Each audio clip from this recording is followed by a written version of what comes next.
Hello everyone! So today, I am unboxing this very huge tyro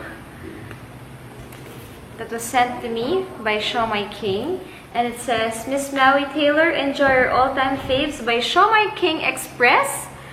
Merong gyoza, dumplings, kuchay dumplings, spicy squid, spicy chicken, spicy pork, beef noodles, Taiwan asado siopaw. Wow, I miss Taiwan. Taiwan bola-bola siopaw, and yung Taiwan mantu. Ayan. Pwede niyong negosyohin ang Siomai King Express dahil alam naman natin na ito yung mga top favorites ng mga tao no, sa Siomai King. Lalong-lalo na ako, ever since na-introduce ako sa JC Premier, ang favorite ko talaga is the siomai.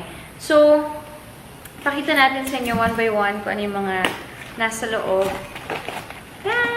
Spicy pork dumplings. Tama ba? Ay, hindi spicy pork dumplings. Gagawin kong spicy.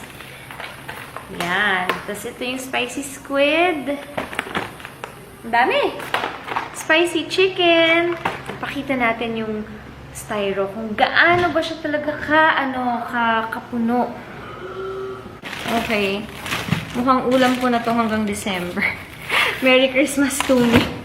So, thank you very, very much, Siomai King Express. I am so happy, Boss Joe, Boss Carl, everyone from Siomai King, of course, JC Premier. Thank you very, very much at naalala ninyo ako. I will post details, guys, so please do watch out for it. Thank you! More power! Mwah!